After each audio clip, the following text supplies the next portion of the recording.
Marie. Bonsoir. Donc, je vais vous parler donc, de Marie Curie. Et je vais évoquer sa vie, un peu son travail, et puis différents aspects. Donc, Maria Sklodowska est née le 7 novembre 1867 à Varsovie, qui était la capitale de la Pologne. Avant de vous parler de la famille de Maria Sklodowska, je vais faire un petit, et de sa famille et de son enfance, je vais faire un petit aparté sur la situation de la Pologne au XIXe siècle. Comme vous le savez, la Pologne a toujours été convoitée par ses puissants voisins, et après les guerres napoléoniennes, c'est-à-dire après 1815, elle a été coupée en trois. Donc on a une partie qui était rattachée à l'Empire russe, donc avec les tsars à l'époque. Donc Varsovie était dans cette partie-là, capitale de la Pologne était dans la partie-là. En jaune plus clair, là, vous avez la partie qui était rattachée à l'Empire austro-hongrois, et Cracovie était dans cette partie-là, sachant que Cracovie était plus que l'Empire austro-hongrois était plus libéral que l'Empire tsariste. Et enfin, vous avez une partie là au nord-ouest qui était rattachée au royaume de Prusse. Les révoltes contre l'occupation russe dans la zone russe donc, ont été très nombreuses et la répression toujours très violente. Il y a eu en particulier une révolte en 1863-1864, c'est-à-dire peu de temps avant la naissance donc, de Marie Curie, enfin de Maria Sklodowska, qui a été très durement réprimée et qui donne lieu à une surveillance policière très importante et en particulier des intellectuels. Pour revenir à Maria Sklodowska, elle est la cinquième des enfants de la famille Sklodowski.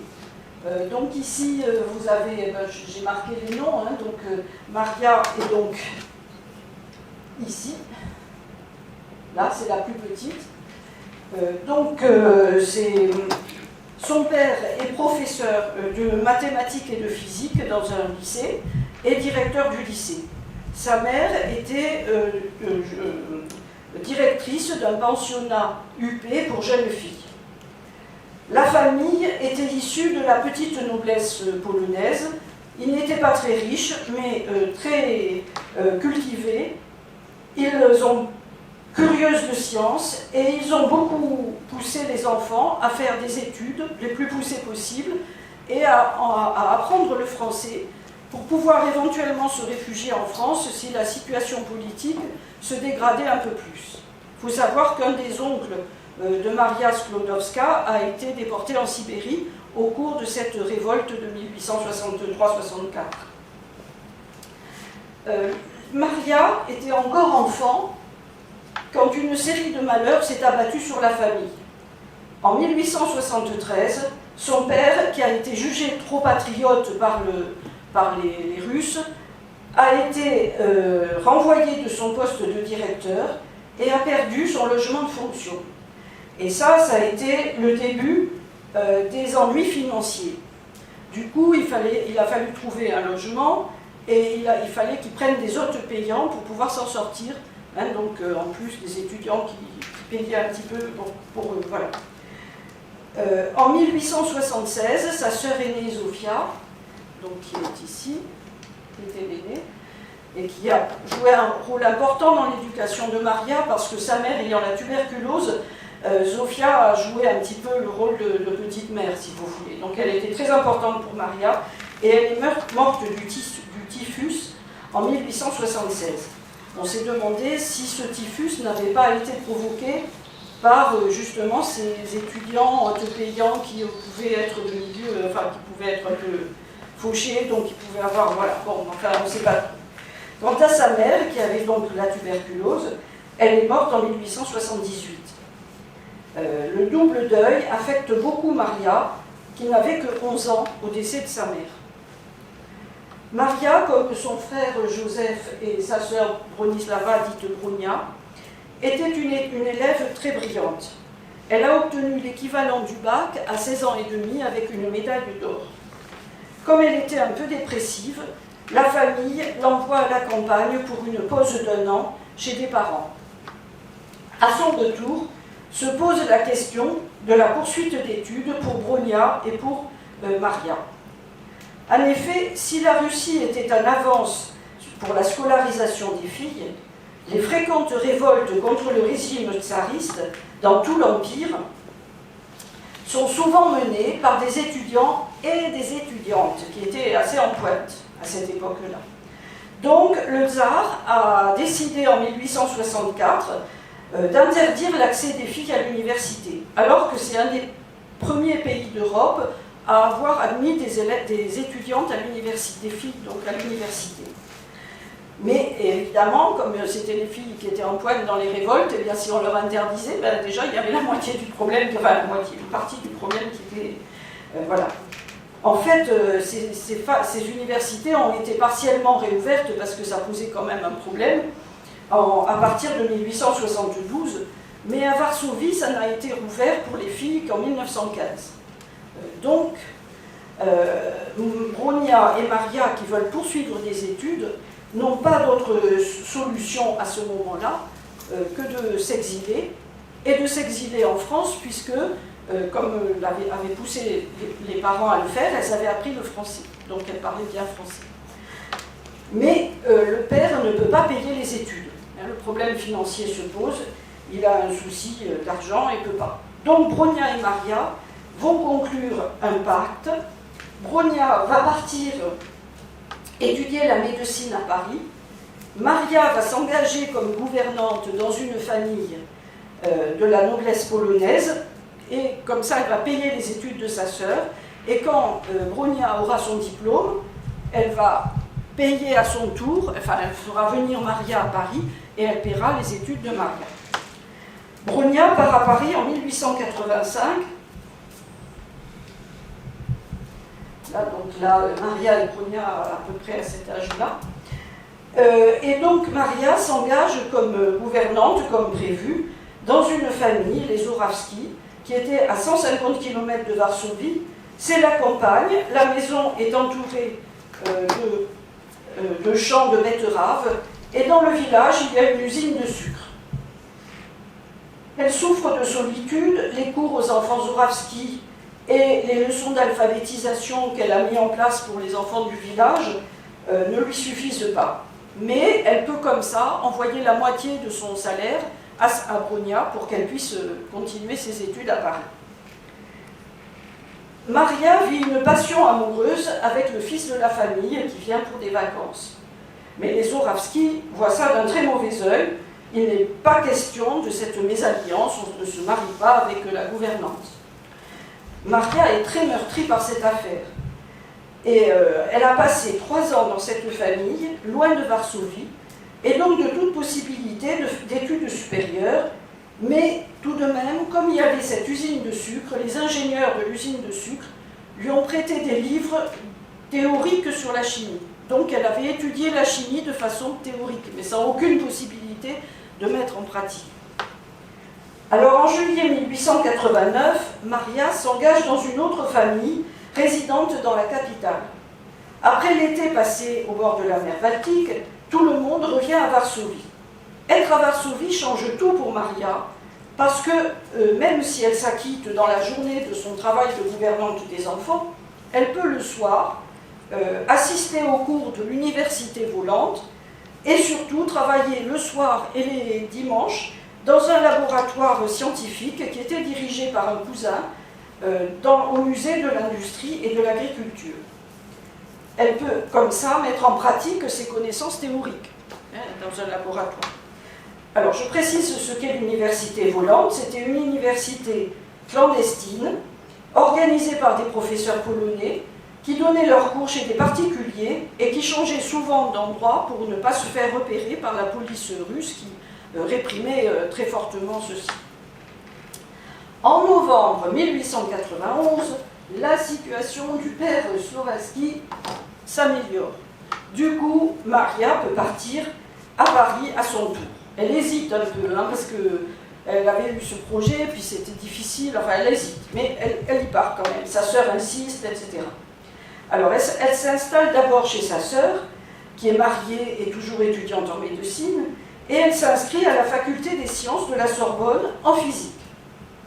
C'est une étudiante très brillante, une parmi les 23 filles pour 1825 étudiants inscrits à la faculté des sciences.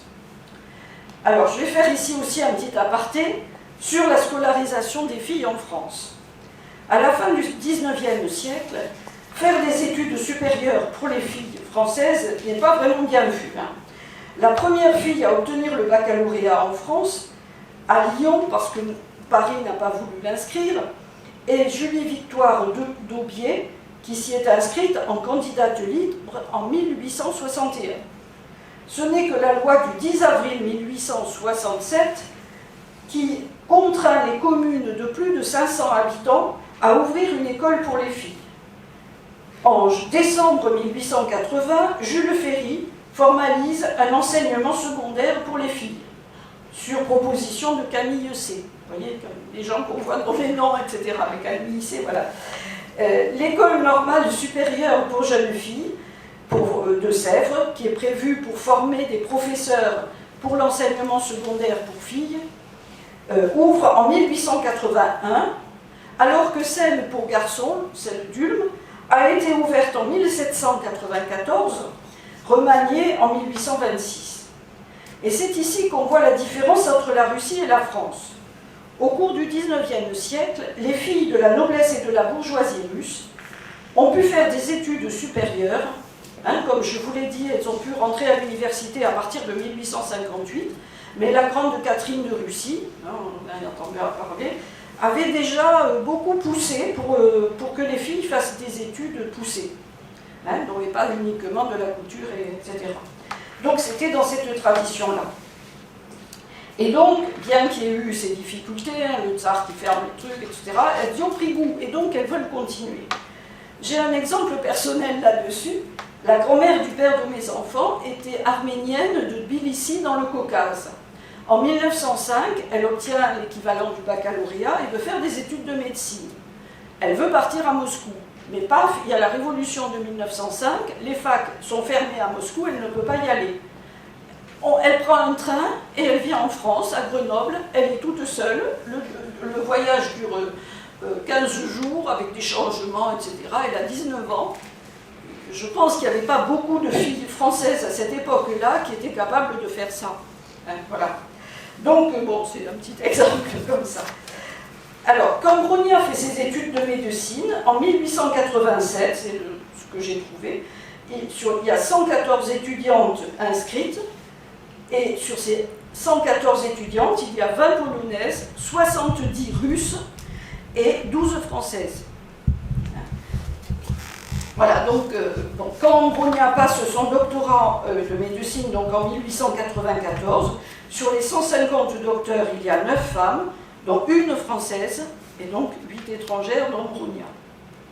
Il faut dire que pour entrer à l'université, il faut avoir le baccalauréat, qui n'est pas préparé dans les établissements secondaires pour filles.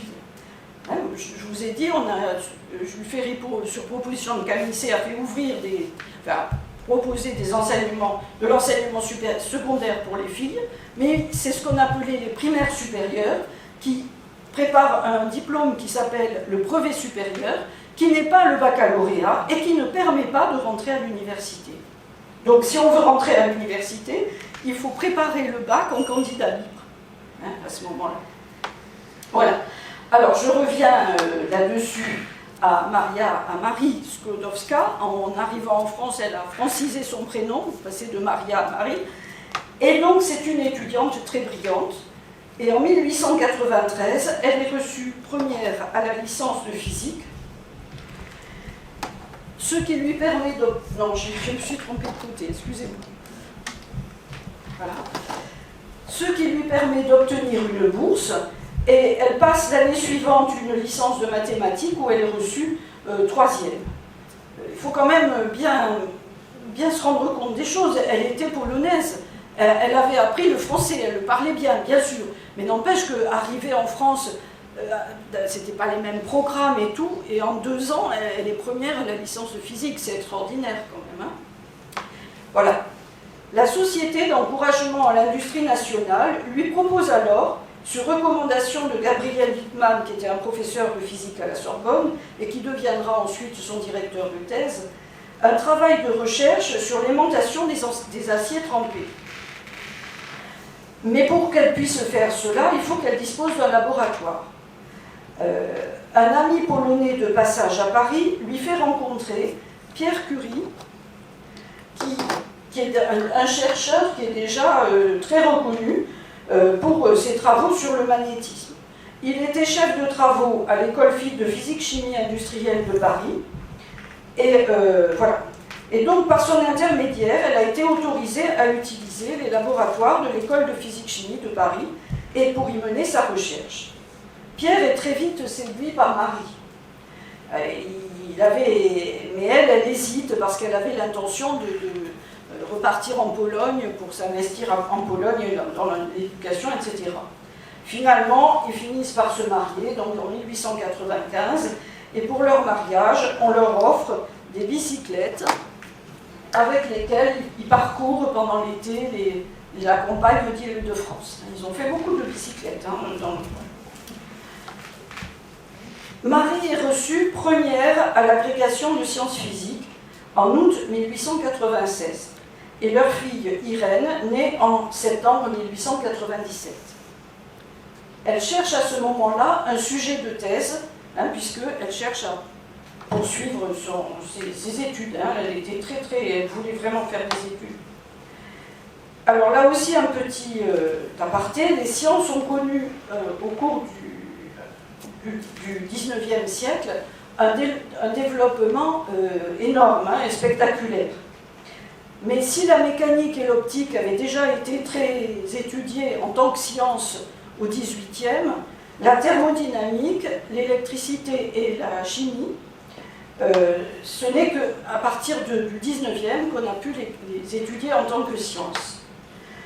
La notion d'élément chimique a été formalisée par Lavoisier, qui a malheureusement été guillotiné en 1794.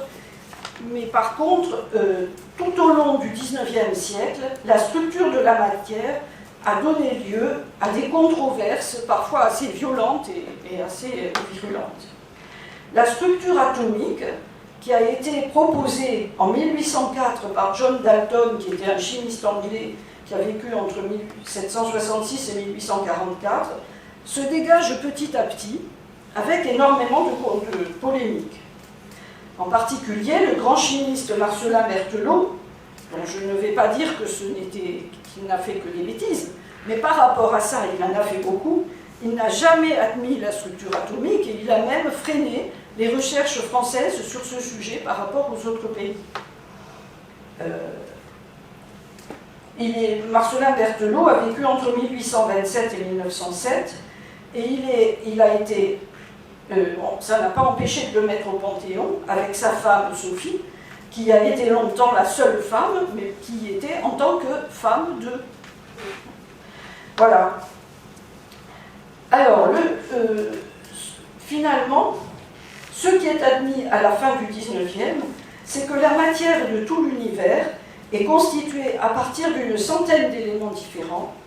La matière peut se présenter soit comme corps simple contenant un seul élément, comme par exemple le fer, soit comme corps composé contenant plusieurs éléments, comme l'eau, qui contient les éléments hydrogène et oxygène, comme l'a montré Lavoisier. Le chimiste russe Dimitri Mendeleïev, qui a vécu entre 1834 et 1907, a proposé en 1869 et a amélioré en 1870 une classification des éléments chimiques connus qui comporte encore beaucoup de trous. Par rapport, voilà, celle qui est là, c'est celle qu'on connaît actuellement, et là, c'est celle proposée. J'ai fait une bêtise. Voilà. C'est celle qu'on connaît. Alors, si vous regardez un petit peu ici, vous avez déjà, on a le début de la classification qu'on retrouvera là. Vous voyez ici, bore, carbone, etc. On le retrouve, et puis etc. Mais vous voyez qu'il y a encore beaucoup de trous. Ici, il y a un trou, ici, il y a des trous, etc. Donc tous les éléments ne sont pas connus à ce moment-là, mais déjà ça permet de les classer en fonction de la masse atomique croissante et de similitude des propriétés.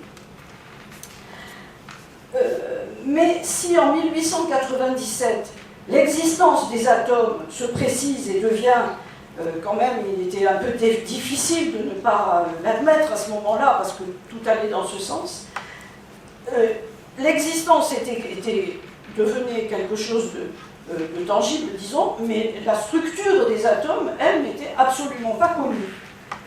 Par contre, l'étude des rayonnements a commencé avec la découverte des rayons X en 1895 par Wilhelm Röntgen, qui était un physicien allemand qui a vécu entre 1845 et 1923.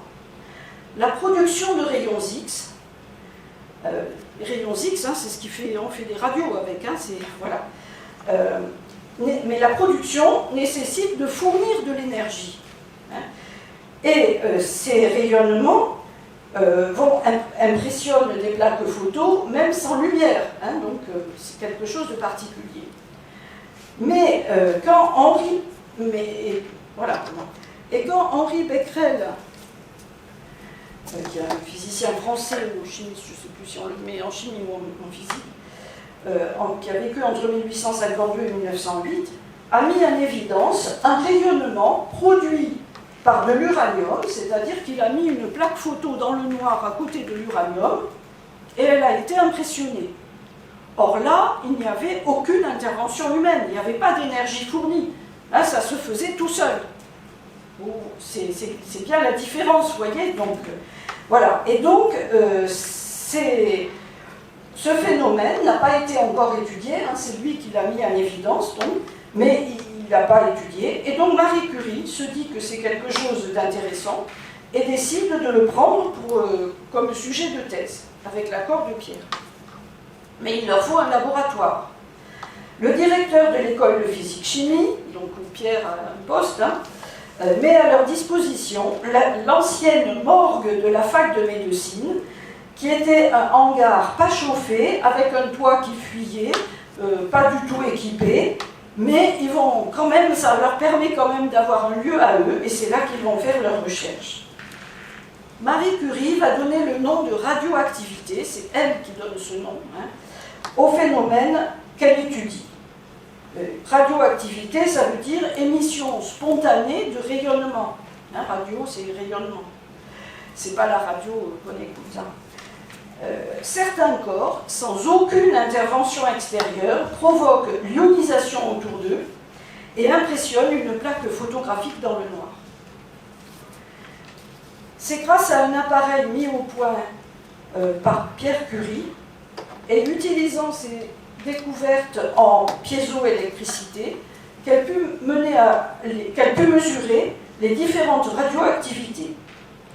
En effet, le phénomène d'ionisation qui accompagne la radioactivité provoque la déformation d'un cristal et peut donc être l'objet d'une mesure, et ça c'est la piézoélectricité qu'avait découvert Pierre Curie.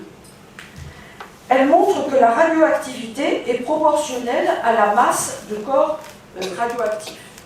C'est quelque chose d'extrêmement important, parce que c'est ce qui lui a permis ensuite de montrer le reste.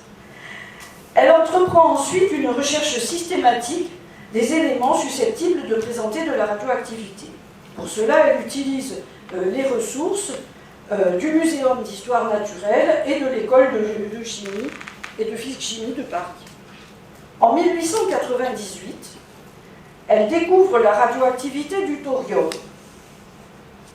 Elle montre d'autre part que des minerais contenant de l'uranium, la pêche blande qui contient de l'oxyde d'uranium, ou la chalcolite qui est un phosphate de cuivre et d'uranium, sont plus radioactifs pour la même masse d'uranium que l'uranium pur.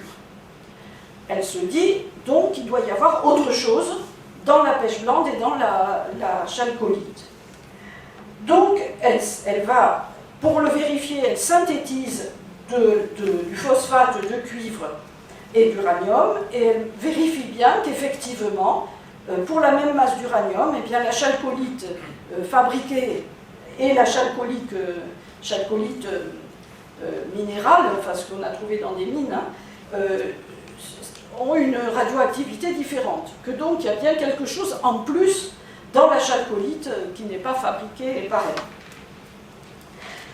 Pierre Curie se rend compte à ce moment-là de l'importance de cette découverte de Marie Curie. Donc il décide de venir travailler avec elle. Et vous voyez bien que au départ, c'est elle qui a fait ces découvertes. Hein. Il faut bien voir ça, parce qu'après, il y a eu tellement de choses sur ça. Bon. Alors, ils vont traiter 1 tonne de résidus de pêche blande que leur a fourni le gouvernement autrichien. Alors, je ne sais pas trop pourquoi le gouvernement autrichien leur a donné cette pêche blande, enfin voilà. Et donc, ils vont arriver par des traitements chimiques successifs, en juin 1898, à isoler un nouvel élément qu'ils vont appeler le polonium, en référence à la Pologne de Marie Curie. Et ses propriétés sont proches de celles du bismuth. Là, on doit voir le polonium et le bismuth qui sont ici. Hein, donc, vous voyez, ils sont très proches dans la classification. Donc, effectivement, ça correspond à des propriétés assez voisines. Voilà. En décembre, un peu plus tard, avec Georges Béron, enfin c'est allé assez vite, hein, en juin il trouve le polonium, en décembre, il découvre un nouvel élément qu'il nomme le radium, et dont les propriétés sont proches de celles du bismuth. Non, je dis une bêtise là. Donc le radium, dont la radioactivité est 1 million de fois plus élevée que celle de l'uranium. Et donc, voilà, donc, avec des sels de radium, ils montrent que c'est bien radioactif. Hein. Vous voyez un porte-monnaie qu'ils mettent à côté dans le noir. La plaque photo est impressionnante. Le traitement de cette tonne de résidus de pêche blande leur a permis d'obtenir un décigramme de chlorure de radium, un 1/10 de gramme. Mais pendant ce temps, Marie Curie a manipulé cette tonne de pêche blande. Hein. Vous voyez, il fallait la traiter avec des acides, enfin, toute une succession de traitements chimiques où il fallait manipuler, il fallait les porter, etc. Et tout ça, c'était radioactif. Vous voyez que très tôt, elle a été en contact, enfin, soumise à des rayonnements radioactifs. Ils mettent aussi en évidence en même temps un gaz radioactif qui est le radon. Marie Curie a montré en 1902 que la masse atomique du radium était de 225 plus ou moins 1, ce qui lui a permis de la placer dans la classification périodique. Comme je l'ai dit plus tôt, en 1898, la structure de l'atome n'est pas du tout connue. Je vais quand même dire un mot sur la façon dont on décrit actuellement la structure atomique. On a une autre photo, vous voyez là, l'appareil qui est ici, c'est l'appareil mis en place par Pierre Curie pour mesurer sur une espèce de baguette ici. Il y avait une petite lumière qui s'est placée et qui permettait de mesurer la radioactivité. Ici, enfin c'est un peu compliqué, je ne vais pas détailler quand même. Alors, l'atome, actuellement, comment décrit-on un atome? Un atome est constitué par un noyau qui contient des protons chargés positivement et des neutrons. Le nombre de protons dans le noyau caractérise l'élément. Ici, il y a l'atome de carbone, c'est un modèle, hein, c'est pas comme ça un atome, hein, c'est juste un modèle, ça c'est pour se le représenter. Là, l'atome de carbone a forcément 6 protons dans le noyau. Dans ce qu'on appelle le carbone 12, qui est le carbone le plus courant, celui qu'on a plein dans notre corps, le charbon, etc., il y a aussi 6 neutrons. Et 6 protons plus 6 neutrons, ça fait 6 plus 6, 12. Mais vous avez tous entendu parler du carbone 14, hein, qui sert à dater les momies, etc. Et dans le carbone 14, il y a forcément 6 protons, c'est obligé, sinon c'est pas du carbone. Donc il y a 6 protons, et il y a 8 neutrons. Et 6 plus 8, ça fait 14. Voilà. Alors, vous voyez ici, j'ai mis aussi un modèle d'azote 14. Donc même nombre de particules au total dans le noyau. Mais dans l'azote, on a 7 protons. Donc, l'azote 14, c'est donc 7 protons, 7 neutrons. Mais vous voyez, voilà, c'est peut-être mieux ici. Donc, vous voyez ici, l'uranium qui est là va perdre 2 protons et se transformer en thorium. Ça va, c'est pas trop compliqué ce que je dis là. Bon, enfin, c'est presque fini à ce niveau-là. Dans tous les cas, ces émissions radioactives s'accompagnent d'un rayonnement électromagnétique très très pénétrant, hein, qui est un de ceux qui provoquent des lésions, hein, pour les gens qui sont à côté en particulier, c'est le rayonnement gamma. C'est une onde électromagnétique comme les rayons X, la lumière, etc. Alors, on définit le temps de demi-vie au bout duquel la moitié des noyaux se sont désintégrés. En fait, on s'est aperçu que des composés radioactifs subissaient une succession, hein, de décomposition. Donc ici, les temps de demi-vie sont très très différents. Hein, ici, on a l'uranium 238, qui est celui qui a été sur la Terre au départ. Et la transformation de cet uranium 238 en thorium 234 par une décomposition alpha, le temps de demi-vie est de 4,5 milliards d'années. Ce qui veut dire que par rapport au stock initial d'uranium 238, ben, il en reste la moitié. Ce qui explique aussi, vous voyez, que à côté d'uranium, eh bien, on trouve du thorium, on trouve du radium, on trouve du radon et on trouve du polonium. Parce que, avec toutes ces successions de transformations, eh bien, là où il y avait au départ de l'uranium, on trouve tous ces éléments-là. Et par contre, vous voyez par exemple, la transformation de ce polonium en plomb dure 16,4, je crois, oui c'est ça, donc du polonium 214 en plomb 210, toujours par rayonnement alpha, dure 16,4 millisecondes, le temps de demi-vie. Donc vous voyez que c'est très rapide. Juste un petit aparté, parce que ce n'est pas du tout ce que je traite aujourd'hui, la radioactivité artificielle, mais ces temps de demi-vie si variables et ces éléments radioactifs vous expliquent pourquoi dans les déchets des centrales nucléaires, hein, où il y a des réactions nucléaires, c'est-à-dire qui concernent les noyaux, et où des composés radioactifs sont formés artificiellement, mais c'est des composés radioactifs, bien certains ont des temps de demi-vie extrêmement longs, ce qui explique que ben, on ne sait pas trop comment les traiter. Voilà. Mais c'est la radioactivité artificielle que je ne traite pas évidemment aujourd'hui. Alors, je reviens à Marie Curie. Marie Curie, 1903. La même année, Marie et Pierre reçoivent la médaille Davy par la Royal Academy de Londres. Et enfin, le prix Nobel de physique est attribué conjointement à Henri Becquerel, celui qui a fait la découverte initiale, Pierre et Marie Curie, pour leurs travaux sur la radioactivité naturelle. Donc. Au départ, ce prix ne devait être remis qu'à Henri Becquerel et Pierre Curie. Hein, parce que bon, c'est donc Pierre Curie, contrairement à beaucoup d'autres cas, hein, j'en parlerai peut-être une autre fois, mais voilà, c'est lui qui a insisté pour que Marie soit aussi nommée. Or, c'était Marie qui avait fait les découvertes initiales, hein, et les interprétations, les premières interprétations. Au cours du discours lors de la remise de ce prix Nobel, Pierre Curie avait envisagé les dangers potentiels de la radioactivité. Il avait rappelé que la découverte par Alfred Nobel de la dynamite avait certes permis avait des aspects positifs, mais pouvait être utilisée pour fabriquer des armes très efficaces. Là, donc il avait un peu anticipé certaines choses. Hein. Il faut noter que Pierre et Marie Curie ont refusé de prendre des brevets sur cette découverte parce qu'ils voulaient que la découverte soit à la disposition de tous les scientifiques, même si l'argent qu'ils auraient tiré des brevets leur aurait permis de faire des études beaucoup plus facilement. Hein. Vous voyez, les brevets, on en parle actuellement avec les vaccins, mais bon, voilà. Eux, ils ont décidé qu'ils mettaient leur découverte à la disposition de tout le monde. Voilà. Alors, en 1900, Marie Curie avait été nommé maître de conférence à l'École normale supérieure de Sèvres, dont j'ai parlé tout à l'heure, qui préparait les professeurs de l'enseignement secondaire.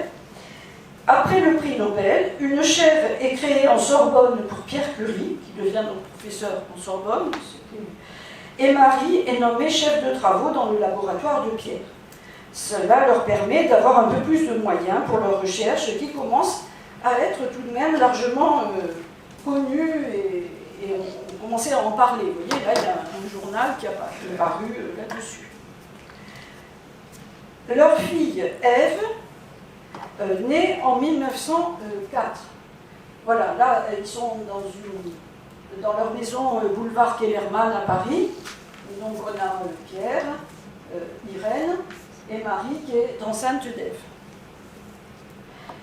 Marie est tout le temps en mauvaise santé. Elle est toujours très fatiguée. Est-ce que c'est une première atteinte des rayons, sa manipulation de cette tonne de pêche blande, etc., où elle était tout le temps à manipuler des composés radioactifs, a certainement joué. Mais bon, à ce moment-là, je pense qu'elle ne se rendait pas compte des dangers correspondants. Et puis, le 19 avril 1906, il pleut. Pierre Curie traverse, qui était un peu dans la lune, traverse la rue Dauphine, il glisse et il est écrasé par un lourd charroi, qu'on voit ici. Donc il lui écrase la tête.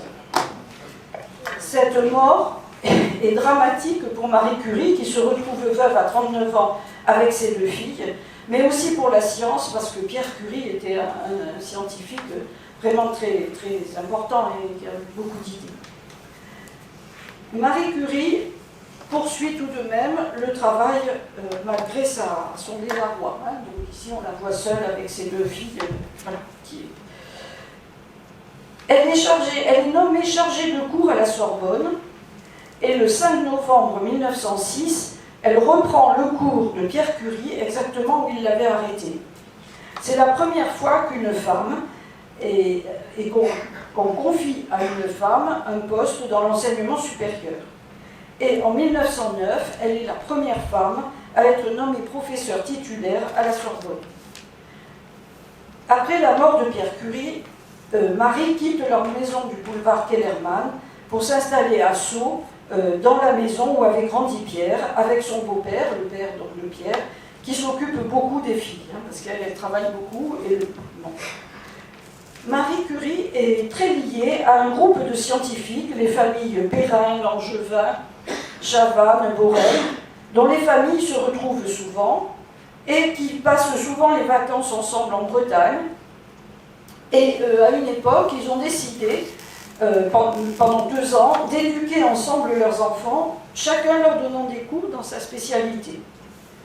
Plus tard, Marie mettra ses filles dans une institution privée, le collège Sévigné, puisque ce n'est qu'en 1924, donc bien après qu'elles fassent leurs études, les filles, que les lycées publics de filles prépareront le baccalauréat, qui est donc le sésame indispensable pour entrer à l'université. Pour aller à l'université, il fallait donc soit aller dans le privé, soit préparer seul, et en candidat libre, le programme, le baccalauréat. Voilà. En particulier, on ne faisait pas de latin dans les primaires supérieures. Et pour le baccalauréat, il fallait du latin. En 1910, André de Bierne et Marie isolent le radium métallique par électrolyse d'une solution de chlorure de radium.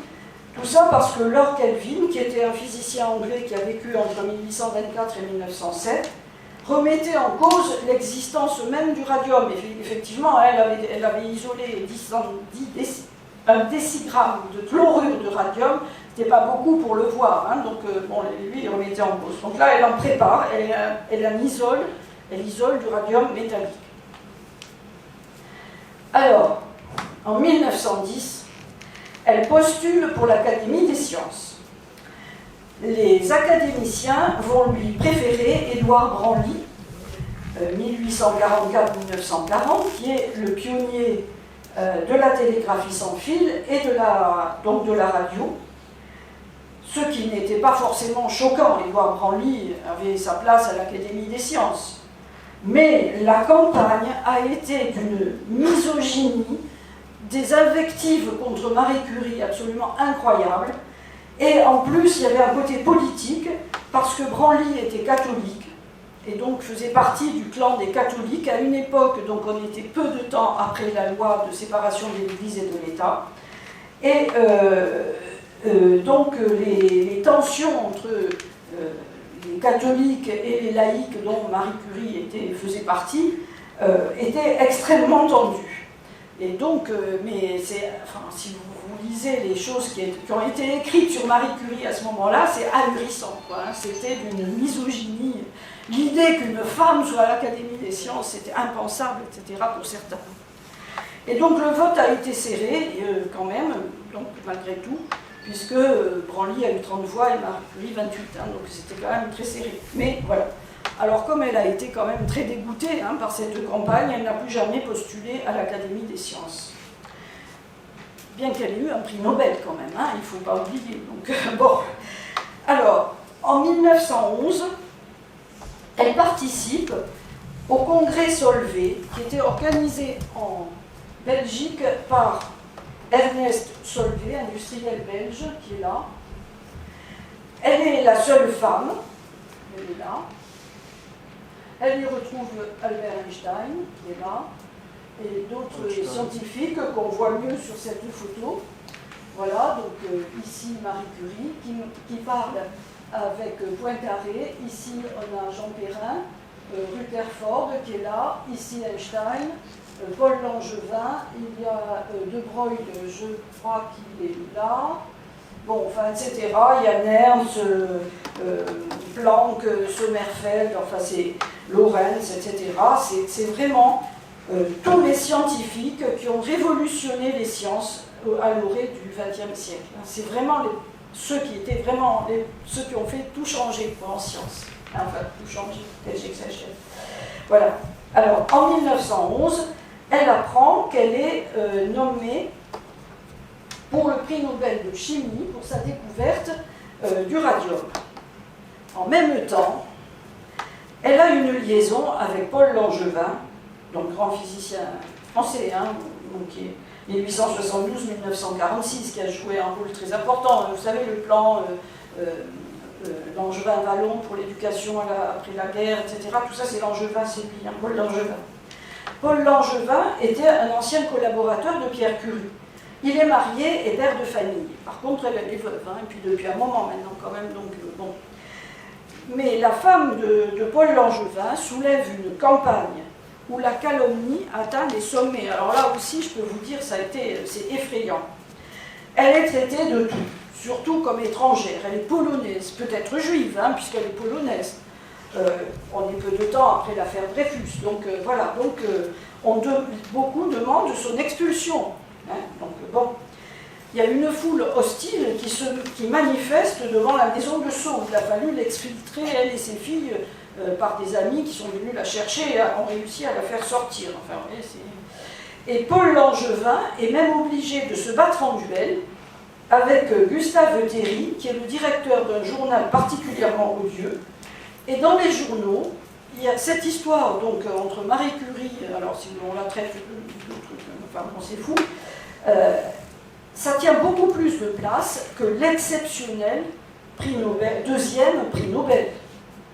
Il faut savoir qu'actuellement, il n'y a eu que 4 personnes qui ont eu 2 prix Nobel, 3 en sciences et 1 sciences et paix. Ouais, et donc c'est exceptionnel, 2 prix Nobel. Bon. Et donc, à partir, donc, en 1912, elle va quitter définitivement la maison de Sceaux, parce que, bon, elle avait quand même eu un peu peur, hein, avec l'histoire de l'espèce de manif folle qui était devant chez elle, et elle va s'installer quai de Béthune, dans l'île Saint-Louis, où elle se sentira plus en sécurité, et aussi où elle sera plus près de son laboratoire. À partir de 1913, forte de sa notoriété, elle va s'atteler à la création d'un institut du radium qui doit avoir 2 parties distinctes. Une partie pour la recherche atomique, hein, qui sera cette partie-là, et une partie pour la recherche médicale à partir de la radioactivité, puisqu'on s'est rendu compte très tôt, dès 1905, l'intérêt des rayons pour soigner les cancers. Elle veut que ces deux bâtiments soient dotés de laboratoires convenables et d'équipes de recherche importantes, mais ce bâtiment ne sera terminé qu'à l'été 1914. Alors, en 1913, elle est nommée docteur, alors on la voit ici dans son laboratoire, là, voilà. En 1913, elle est nommée docteur honoris causa de l'université de Birmingham, où là aussi elle se retrouve avec de grands scientifiques, il y a donc Lorentz, Arrhenius, etc. Mais c'est l'occasion pour elle de rencontrer les suffragettes anglaises, qui sont à cette époque-là très en pointe sur les revendications féministes, droit de vote, etc. Marie Curie ne s'est jamais exprimée, n'a jamais pris publiquement position sur le féminisme. Mais en même temps, toute sa vie montre que c'était important pour elle d'être considérée comme une personne humaine et pas comme la femme de Pierre Curie. Elle a à ce moment-là des très gros problèmes de santé, en 1913. Elle a une infection chronique des reins qui nécessite une opération et dont elle a beaucoup de mal à se remettre. Du coup, elle va passer des vacances chez sa sœur Bronia, qui gère un sanatorium avec son mari dans les Carpates en Pologne. Elle en profite pour revoir toute sa famille et c'est un moment un peu de paix pour elle. Mais malheureusement, août 14 arrive. La guerre éclate, ses filles sont en vacances en Bretagne. Marie connaît l'importance des rayons X pour la médecine militaire. En effet, si on connaît la position de l'objet métallique à extraire, ça permet de limiter le traumatisme lors de l'opération pour extraire des morceaux de bombe, etc. Donc, elle acquiert rapidement la formation nécessaire auprès du professeur Antoine Béclair, qui était le pionnier de la radiologie et de la radiothérapie, et elle va utiliser son pouvoir de persuasion et sa notoriété pour installer des appareils radiologiques dans les hôpitaux de campagne. Elle va aussi, ici à l'hôpital au stade en Belgique, elle va aussi organiser la formation accélérée de manipulatrices radio, vous voyez enseignement, voilà. Et elle va trouver aussi des camionnettes qu'elle va transformer ça y est, je ne vais plus y arriver. Elle transforme en centre mobile de radiologie, ici, vous voyez ces camionnettes, avec le moteur qui fournit l'énergie électrique nécessaire pour les rayons X. Sa fille Irène, qui a donc 17 ans à ce moment-là, au début de la guerre, je crois, devient son assistante et va elle aussi former des manipulatrices et elle-même être manipulatrice radio. Les horreurs de la guerre et du front dont elle s'approche beaucoup, parce qu'elle a donné de sa personne, elle y est allée, dans les hôpitaux de campagne, etc., tout près du front, ça les a traumatisés profondément, elle et Irène. Personne ne pensera à la fin de la guerre à donner la Légion d'honneur à Marie Curie au titre militaire, elle a pourtant sauvé des milliers de vies. Dès la fin de la guerre, Marie reprend ses recherches à l'Institut Curie, avec sa fille Irène comme assistante. La deuxième fille, Ève, a décidé de se consacrer à la musique. Et elle ne l'a pas empêchée, bien qu'elle aurait voulu qu'elle fasse des sciences aussi, mais elle l'a encouragée quand même à faire de la musique. Les temps sont durs. Il est difficile de se procurer du radium, qui est très cher. Et comme ils n'ont pas pris de brevet, elle ne peut pas en avoir facilement. Cependant, Marie étoffe son équipe et participe à la formation de chercheurs et de chercheuses. Elle travaille alors sur les émissions radioactives alpha, bêta, gamma, dont je vous ai parlé tout à l'heure. Et d'autre part, elle donne des cours, comme ici, aux arts et métiers. Hein, vous voyez, il n'y a pas beaucoup de femmes dans le public. Hein, il y en a une ou deux, mais pas beaucoup plus. Par ailleurs, le radium est très à la mode à ce moment-là. Hein. On fabrique des produits de beauté. On utilise le radium pour les aiguilles des réveils, hein, parce que c'est fluorescent, donc ça, voilà. Et ben, les ouvriers qui ont fabriqué ces objets vont rapidement tomber malades et mourir de cancer. Hein. En 1920, une journaliste américaine, Marie Mellonnet, se rendant compte des difficultés de Marie pour se procurer du radium, fait une campagne très efficace auprès des femmes américaines et réunit une somme lui permettant d'acheter 1 gramme de radium. Marie est invitée aux USA pour un voyage officiel en mai, au printemps 1921.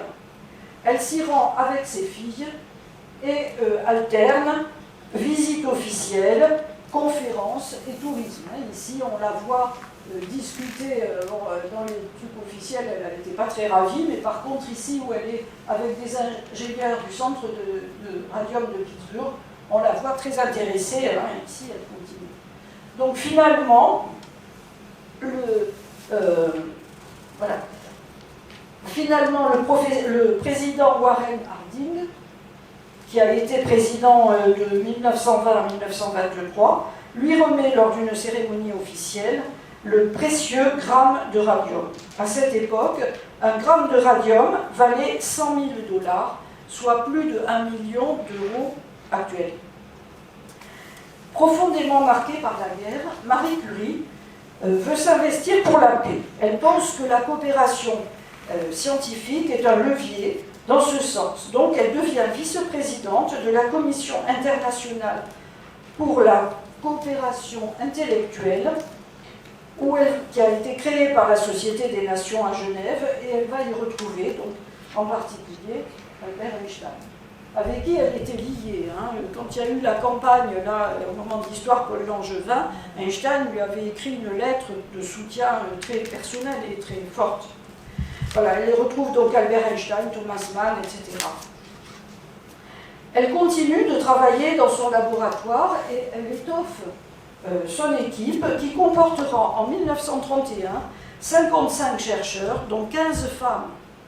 15 femmes, c'est énorme à cette époque-là. Il y avait très peu de femmes qui faisaient des études supérieures. Elle retournera donc aux USA en 1929 pour recevoir un 2e gramme de radium qui sera destiné à l'Institut du radium de Varsovie qu'elle a créé. Elle avait voulu donner aussi à son pays.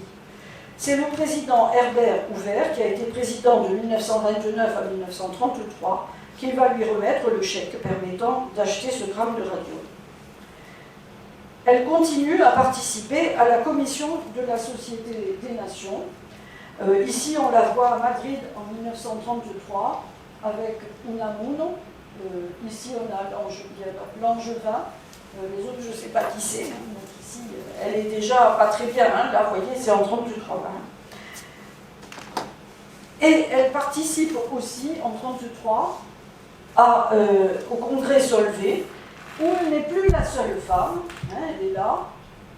Et vous voyez qu'il y a maintenant Irène, sa fille, et Lise Meitner, qui est une physicienne autrichienne, qui, comme Irène et Lise Meitner, travaillent toutes les deux sur la radioactivité artificielle. Bon, si ça vous intéresse, je vous dirai un mot sur Lise Meitner, parce que elle est vraiment le type même d'effet Matilda qui élimine les femmes des découvertes, c'est très particulier. Alors, Irène soutient sa thèse sur les rayonnements émis par le polonium en 1925.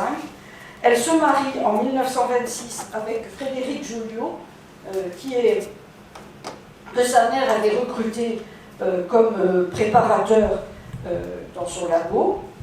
Et Irène et Frédéric découvrent la radioactivité artificielle en mai 1934, et cette découverte leur vaudra le prix Nobel de chimie en 1935, et là c'est Irène qui prendra la parole lors de la remise du prix comme une revanche par rapport à sa mère qui, en 1903, n'avait pas pu parler. La radioactivité artificielle, c'est celle qui est provoquée par l'homme, hein, c'est celle qui est utilisée dans les centrales nucléaires ou les bombes à. Hein. Et c'est pas ce qu'a fait Marie, hein, il faut bien voir la différence. La radioactivité qu'a étudié Marie, c'est spontané, ça se fait tout seul, hein, personne n'intervient. Par contre, la radioactivité artificielle, c'est provoqué par les hommes. Alors, la santé de Marie Curie a beaucoup décliné. Elle a les doigts brûlés, les acouphènes permanents, elle y voit de plus en plus mal. Elle est finalement hospitalisée fin mai 1934 et meurt le 4 juillet 1934 d'une anémie pernicieuse foudroyante et elle est enterrée à Sceaux, près de Pierre. Vous voyez, ici on la voit déjà, donc là c'est en 33, non en 32, mais vous voyez, on voit déjà, hein, puis même sur, au congrès Solvay ou à Madrid, on voyait qu'elle était vraiment pas très bien. Donc finalement, le 20 avril 1995, par décision du président François Mitterrand, Pierre et Marie Curie entrent au Panthéon et c'est la première femme à y être enterrée pour ses travaux propres, hein, ce qui n'était pas le cas de Sophie Berthelot. Bon, maintenant il y en a 5 ou 6, je ne sais plus où on en est, mais enfin, c'est quand même pas beaucoup. Hein. Voilà, je vous ai mis une petite bibliographie ici. Voilà, ben, je vous remercie.